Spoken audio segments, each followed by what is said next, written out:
I got you. All right, creatures of the night, and all our loyal members of the PSK, the Pod Street crew out there.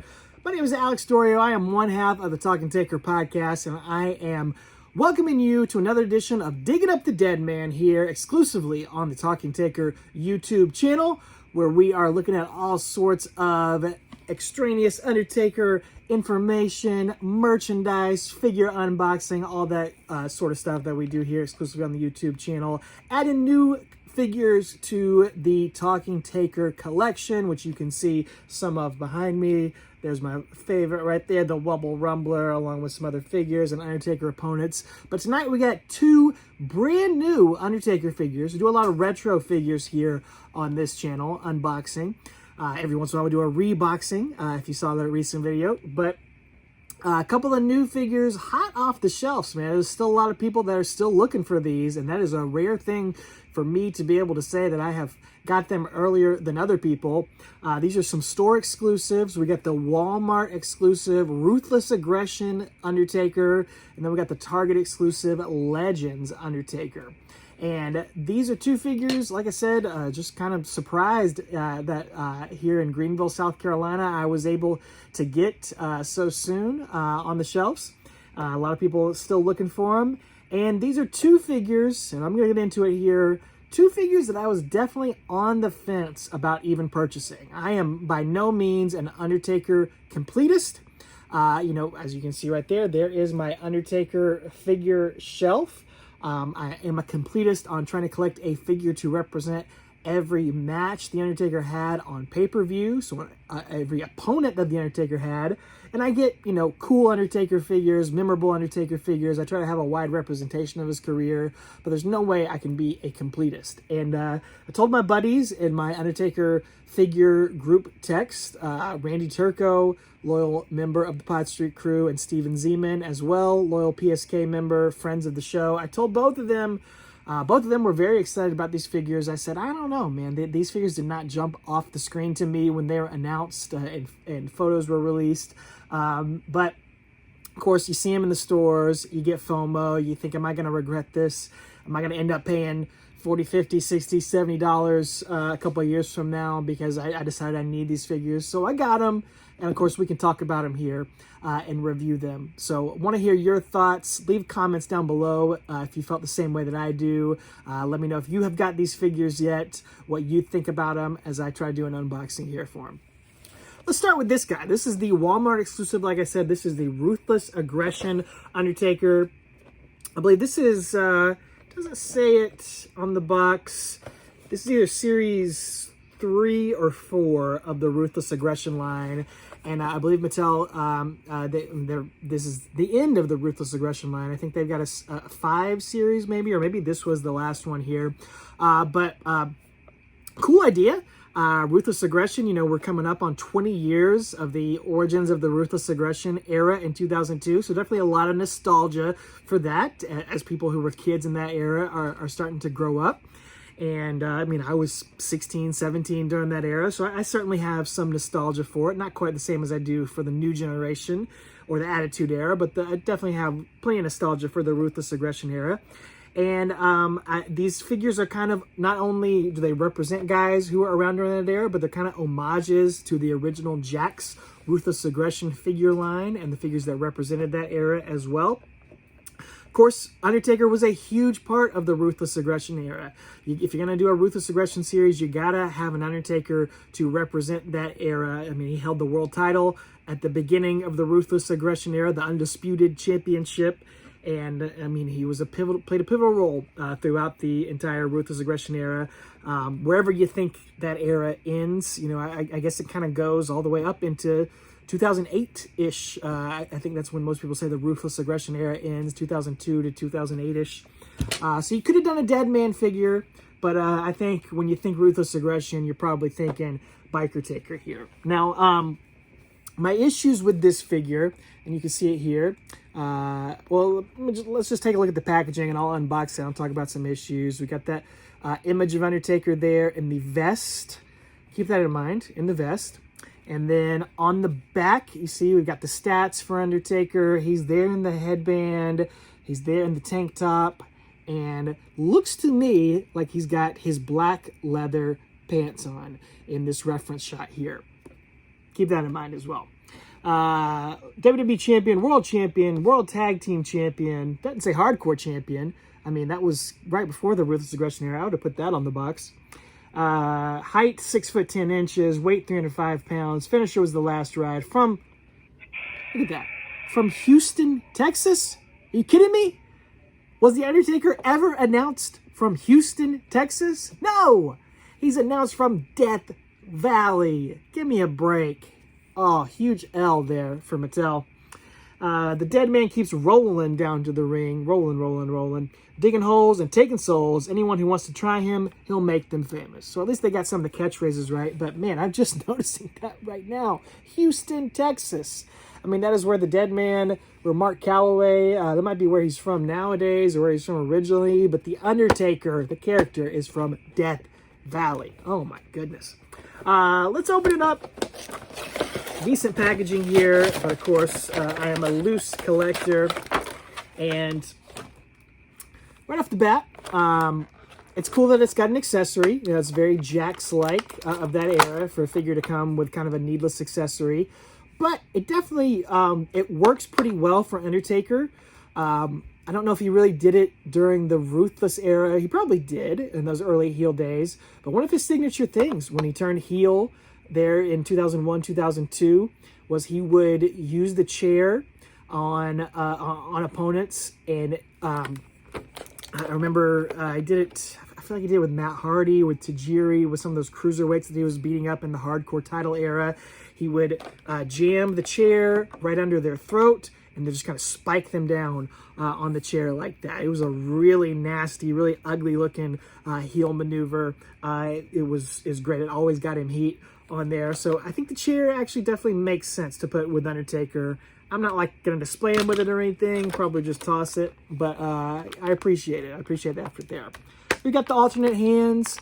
There's C-grips, and he's got fists in here, so really, honestly, wasted plastic. I guess you could use these to hold the chair, so maybe not wasted plastic, but I'm really not going to bother with those extra hands either. Probably not even going to keep them. But let's pop him out of the plastic. Of course, these modern Mattels, they've got the little rubber bands in there to hold the figure in. And, you know, I just got some issues with this figure. I don't love it. I do appreciate the likeness. That is a pretty darn good Undertaker 2002, 2003 likeness. They did not use a modern Undertaker face, which I think something Mattel is guilty of often. They did not do that here. We got all the signature Undertaker tattoos, as he is known for, even the one on the back of the neck, which I appreciate there. If you're going to have a short hair Undertaker, they got that neck tattoo represented, and tattoos on the sides of his neck as well. So a ton of deco hits on the tattoos. Always appreciate that with the Undertaker.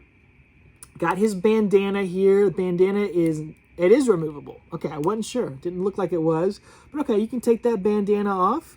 And man, that is definitely, as absolutely 2002, 2003 Undertaker. Great likeness, great scan. Got the hair just right. That's pretty cool. I dig that. And just looking at this Taker, okay, in your head, yeah, maybe that's like a biker Taker. Maybe that's a 2002, 2003 Undertaker. But when I think Ruthless Aggression Taker, what he really wore during that era, basically from 2002 up until the end of 2003, was the black tank top and then the black pants. It would say Dead Man Inc. Or I think that's pretty much mostly what they said was Dead Man Inc. They might have something else on there, but the black leather pants. I mean, that was his gear that he wrestled in. That was basically the gear that he came out and did promos in. I am sure somebody out there can find me some pictures of 2002, 2003 Undertaker in this look, in these jeans. But honestly, this is not, I don't know what this is supposed to be. It's supposed to just be a generic Undertaker. And I think they should have gone with something that actually more represented 2002 and 2003. I guess this may be a promo Undertaker, because he definitely did not wrestle in this look during the Ruthless Aggression era. I mean, he wrestled in something more like this in 2000 and 2001 era of Biker Taker, but once you get into 2002 and 2003, he did not. Once he had short hair, he was not wrestling in the tank top and jeans. Somebody out there, prove me wrong. Find me some references that prove that I'm wrong.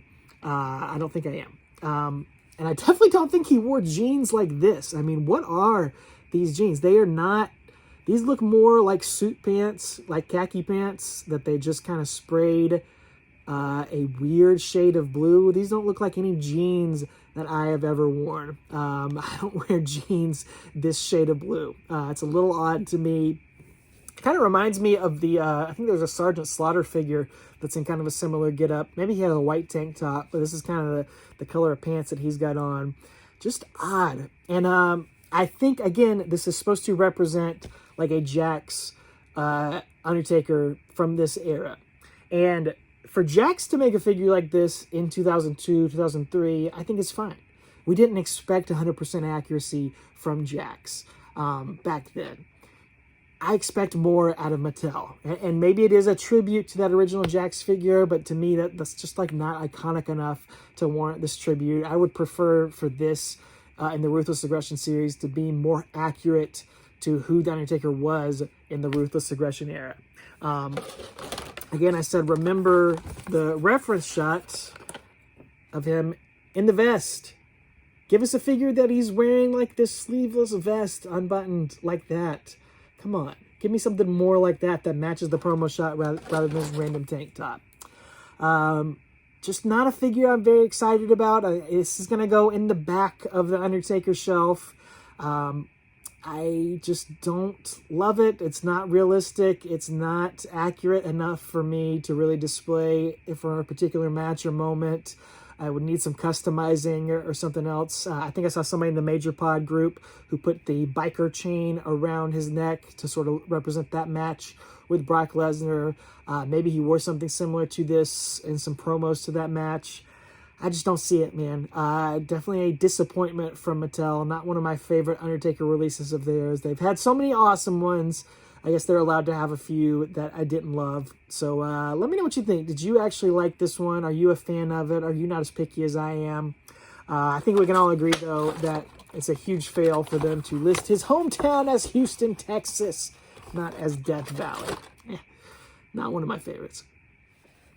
All right, let's move on to the figure that I was definitely more excited about, but still don't necessarily feel like I needed to add this one to my collection. This is the Legends Undertaker. This one have the series right there. Oh, series 19 of the Legends.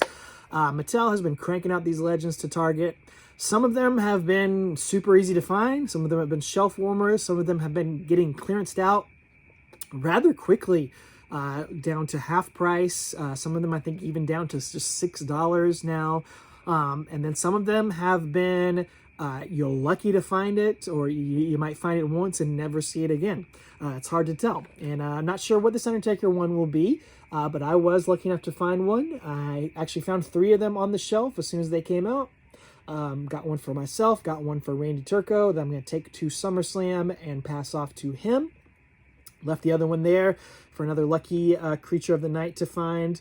And this one is a very obscure Undertaker, which is something that the Legends has done a great job of, kind of a way to squeeze in some really obscure, random figures and likenesses here. This one represents, I believe, and again, correct me if I'm wrong here, this one represents a single promo on Monday Night Raw, the night after The Undertaker won the WWF Championship for the second time at WrestleMania 13 in 1997. He comes out on Raw, cuts this promo with Vince McMahon wearing this exact robe and this funky-looking cowboy hat. And he took a ton of promo shots on that same night at Monday Night Raw. And we saw those promo shots throughout all of 1997, maybe even into 1998. They use it on the graphics for a bunch of pay-per-view posters, his match graphics on Monday Night Raw, his 8x10s holding the Winged Eagle Championship belt. But really, I believe he only wore this hat on television the one time. Maybe somebody talked him out of it. Somebody in the BSK said, brother, leave that hat at home next time. I don't know what happened with the hat. Got lost in the airport. He was not like Bono from U2, where he was buying a separate a plane seat for his hat. If you don't know that story, look that one up. But whatever reason, we didn't have that hat anymore. So pretty funny, pretty cool that we got this in figure form. But like I said, just didn't know if I really needed it because it is so obscure. I've got plenty of 97, 98 Undertakers on the shelf. But let's have a look at it. Let's take a look at the back. Soon to come to this channel and soon to come to my collection, courtesy of Steven Zeman, is this Brother Love figure that he just found earlier today. And he's going to be mailing out to me. I have not seen it yet, but he got it. D'Lo Brown for the Ministry of Darkness and Kama Mustafa from the Ministry of Darkness. Little Undertaker trivia for you. Kama Mustafa debuted this gimmick as a mystery opponent for Undertaker, and I think it was Undertaker and Ahmed Johnson, the Cheek himself, against Farouk and a mystery opponent, which was Kama Mustafa on an episode of Monday Night Raw when he joined the Nation of Domination. And I believe, if I remember correctly, Kama got a clean pinfall victory of The Undertaker on that episode of Monday Night Raw in the main event. So Taker definitely doing a favor for his buddy, and our buddy, friend of the show, Charles Wright, the Godfather, the Good Father, a.k.a. Kama Mustafa. So interesting piece of Taker trivia there. I don't think I'll be picking this one up, but you could definitely make a case for him to belong somewhere in the Talking Taker collection. And I think the rumors were he was actually supposed to be Papa Shango on that night. He was supposed to re-debut as Papa Shango in that role, in that gimmick. There were maybe some promo shots taken earlier, maybe a few weeks beforehand, but ended up putting him in the Nation as Kama Mustafa. Anyway, that's a story for another episode. 1997 was the year of The Undertaker. After freeing himself from Paul Bearer's control, the Lord of Darkness set forth on his own path, a path that led to the road to WrestleMania 13. The Undertaker set forth on his own path, a path that led to the road to WrestleMania 13. So he had to get on a path, and that path had to lead to the road, which led to WrestleMania 13. Who is doing the script on the back of these boxes? Who is writing this stuff? Mattel, WWE, hire me. Hire somebody else to write this, man. This is hot garbage. This is between that and the Death Valley. What is going on here? Anyway, the Dead Man Buried Psycho said to become the new WWE champion and usher in the dark days of WWE. Wouldn't mind seeing a Psycho Sid in the Legends line. Sort of a 97 Psycho Sid. That would be cool to see. Has Mattel made that? Maybe they have. They haven't in a while. Okay, so let's crack this guy open. There we go. And there the figure goes. Toss that off to the side. All right. I already like this one way more than the Ruthless Aggression. Again, we've got the opposite issue here, where the Ruthless Aggression is a super generic version of The Undertaker that really doesn't represent anything. And this Undertaker is hyper specific, almost too specific to represent an obscure promo. Not even a match, but a promo. Here are the hands. Again, we just got C-grips and the fists here, so we don't even get a chokeslam hand, which is really disappointing for an Undertaker figure. No throat slash hand. We know we have the molds for those. Would have preferred those. I understand why we get the C-grips with the Ruthless Aggression, because you got the chair. Give us a little something different here with these hands. Don't really need those. Take a look at that likeness. Again, they nailed the likeness here. We're not reusing likenesses here. That is a straight-up 1997 Undertaker. And what do you notice? What stands out right there? That teardrop tattoo that he had during this era. Well done, Mattel. Bravo on including that. Look at the hair, too. Man, let's show it right there. The hair is super long. It is sort of a lighter brown that he was definitely rocking there in 97. It was not the jet black that he would have later on. So kudos on that face mold. That is excellent. Well done, Mattel. And look at this hat, dude. That is a, oh, got it on backwards. That is a unique accessory. That is a, look at the top of it. It's flat there on the top. It's not like indented like a lot of cowboy hats are, like you might have on good old JR or JBL or somebody else. So this is a unique hat. They didn't reuse a hat or anything here. I appreciate that. And then, again, really nice vest. I should have got it out, but the, what is it? The Greatest Hits Mattel Undertaker that just came out. It's a very similar vest, sleeveless robe. I don't think it is the same one. Just looking at the buttons here, I don't think it is the same one. You guys let me know if you're watching in the comments. Is it the same one? It's not supposed to be the same one, I don't think. And I don't think they reused it. They probably could have gotten away with doing it, but I don't think it's exactly the same. Let's take it off, though. Just like to see. We're definitely going to display it with the hat and robe, but just for reviewing's sake, let's take it off here and see what the gear looks like underneath. Once again, excellent job on the tattoos from Mattel. Got the elbow pads, which he was rocking during this era, of course. And there you go. Definitely looks like some 1997 Undertaker gear. Got the texture of the X's on there, the boots, all that good stuff all around. The biggest complaint I have with this one, and it was something that was talked about pre-release, the Undertaker, through the box now, and you can't even see it really on the box, but in this promo at this time, he was not wearing MMA gloves.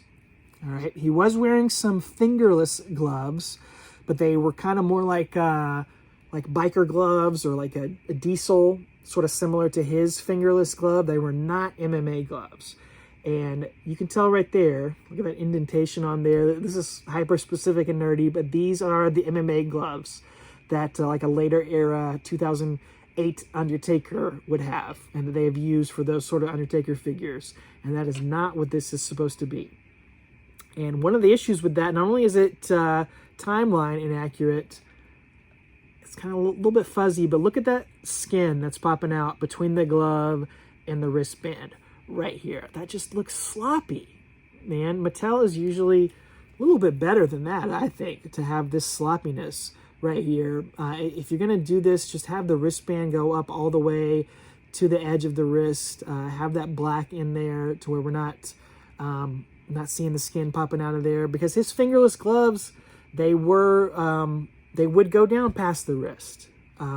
They would connect right there. So that's the biggest flaw here. That's the biggest thing that takes it from like 100% inaccuracy down to like 85 or an 80. I mean, that is just really, really sloppy, really ugly. And there were some promo shots released that appeared to have the correct gloves. So I don't know what happened between the test images and between the final release that we got here that did not have the correct gloves. Again, it sounds super nerdy, but if you're going to go, and it is super nerdy because, you know, it's going to be on display. Are you really going to look at that all that much? But my thing is, if you're going to go to the hyper accuracy so much that you're going to go down to release a figure that represents a single promo in time, you're going to go so far as to get the hat correct and the robe correct. Why not get the gloves correct too? Why are you just going this close to getting to 100% and then going so careless with something like that? That's my issue with it.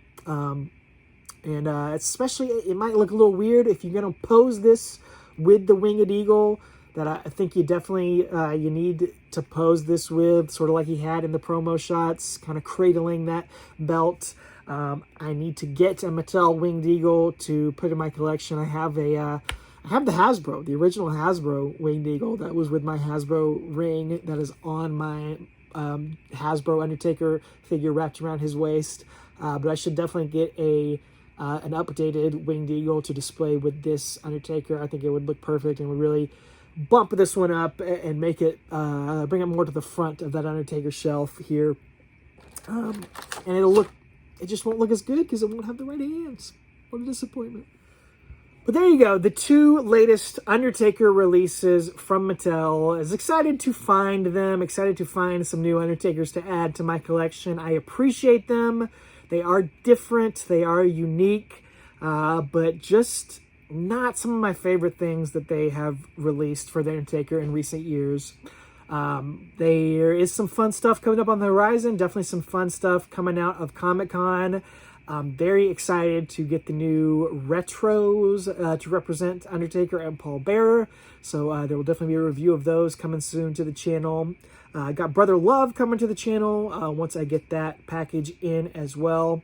And of course, be on the lookout here on our YouTube channel for not only the next episode of Talking Taker, which will be covering SummerSlam 2008, me and Travis doing a review of that match and a re-look back at that for its 15th anniversary, but there will be a vlog for my big trip to SummerSlam in Detroit, Michigan, along with Randy Turco, and I don't know if this has been made public yet, but the new addition to that trip, Watch Along Tommy. Tommy on the spot, friend of the show, has tagged in and is going to be joining our SummerSlam trip. So a lot of fun vlogging going to be going on. You will see the full, you'll get the full SummerSlam experience here coming soon to the YouTube channel. Check out our episode from last month, our latest Talking Taker episode, as well as our bonus episode. Did an interview with Mike Prue of the Bottom Line Wrestling cast. A lot of fun merch and figures talked about in that episode as well. So a lot of great visuals for you to check out. And just be sure to subscribe. Appreciate you subscribing. We're trying to grow this channel and trying to continue to grow the Talking Taker brand with new episodes of the podcast every month and new YouTube videos here throughout the month. So definitely like and subscribe and share it. And let us know in the comments what you thought about the latest Undertaker figure releases from Mattel. And as always, everybody out there in the Pod Street crew, take her easy.